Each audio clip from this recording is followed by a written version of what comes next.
Yo voy a hablar sobre la biografía de Florence Nightingale. Florence Nightingale nació el 12 de mayo de 1820 en Florencia.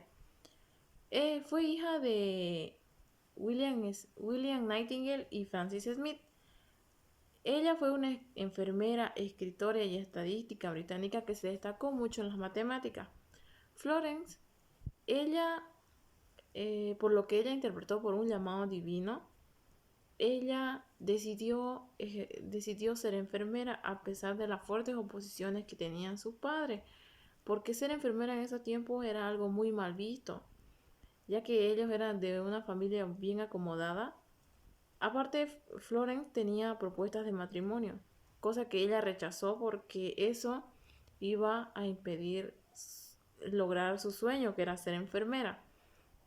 Ella, a pesar de todo eso, ella decidió ser enfermera y ella también fue la inspiración para crear la Cruz Roja.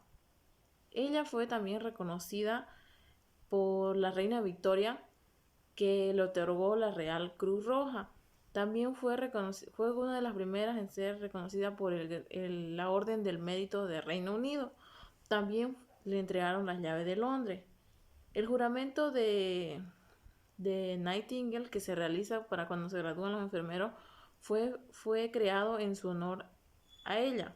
Y también el 12 de mayo se celebra el Día del Enfermero. Hola, yo voy a hablar sobre la teorista de Florence Nightingale, tendencia naturalista. 1820 nace Florence, pertenece a una familia inglesa de elevada posición económica.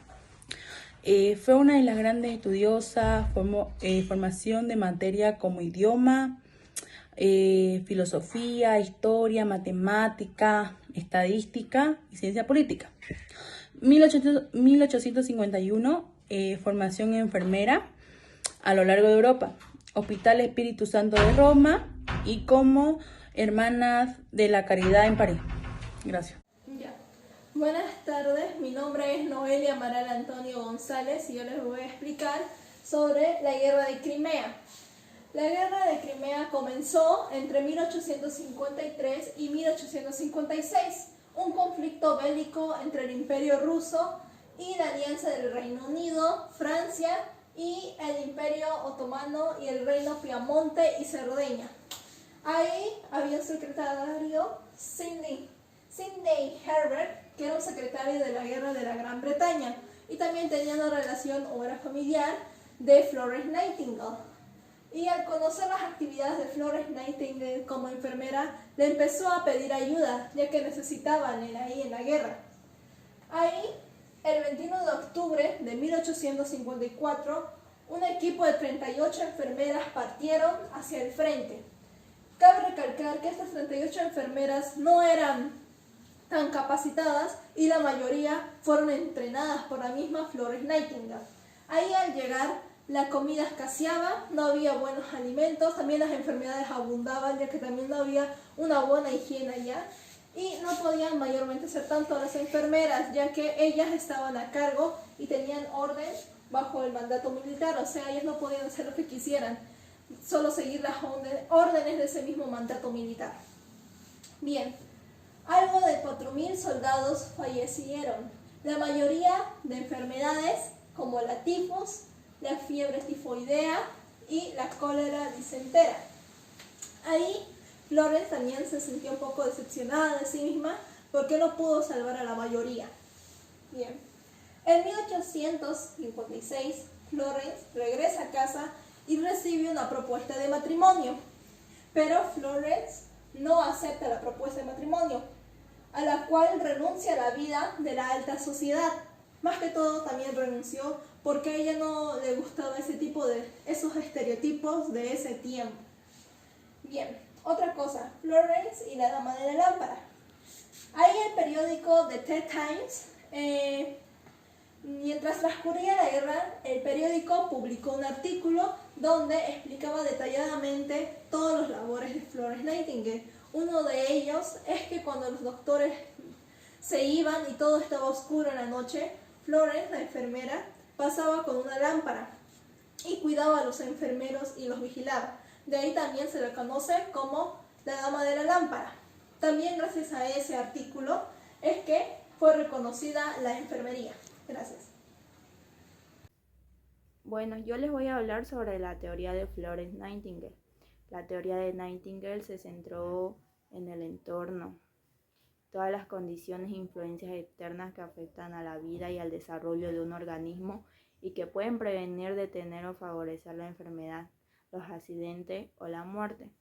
Si bien Nightingale no utilizó el término entorno en sus escritos, definió y describió con detalle los conceptos de ventilación, temperatura, iluminación, dieta, higiene y ruido, elementos que integran un entorno. Su teoría sobre los 5 elementos esenciales de un entorno saludable, como el aire puro, agua potable, eliminación de aguas residuales, higiene y luz. Que todos los pacientes tuvieran una ventilación adecuada parecía ser una de las grandes preocupaciones de Nightingale. Instruía a sus enfermeras para que los pacientes pudieran respirar un aire puro como en el exterior. Rechazaba la teoría de los gérmenes. El concepto de iluminación también era importante en su teoría. Descubrió que la luz solar era una necesidad específica de los pacientes. La luz posee efectos reales y tangibles sobre el cuerpo humano. Se enseñaba a las enfermeras a mover y colocar a los pacientes de forma que estuvieran en contacto con la luz solar. La higiene como concepto también es otro elemento esencial en la teoría del entorno de Nightingale. En este concepto se refirió al paciente y a la enfermera y al entorno físico. Observó que un entorno sucio era una fuente de infecciones por la materia orgánica que contenía. Incluso si el entorno estaba bien ventilado, la presencia de material orgánico creaba un ambiente de suciedad. Por tanto, se requería una manipulación y una eliminación adecuada para las excreciones corporales. También incluyó los conceptos de temperatura, silencio y dieta en su teoría del entorno, por lo que elaboró un sistema para medir la temperatura corporal con el paciente palpando sus extremidades y así poder calcular la pérdida de calor. Nightingale se preocupó por la dieta del paciente, enseñó a las enfermeras a valorar la ingesta alimenticia, así como el horario de las comidas y su efecto sobre el paciente. Creía que los pacientes con enfermedades crónicas corrían el peligro de morir de inanición y que las enfermeras debían satisfacer las necesidades nutricionales de un paciente. Otro elemento de su teoría fue la definición del control de los detalles más pequeños. Las enfermeras controlaban el entorno física y administrativamente. Además, controlaban el entorno para proteger al paciente de daños físicos y psicológicos.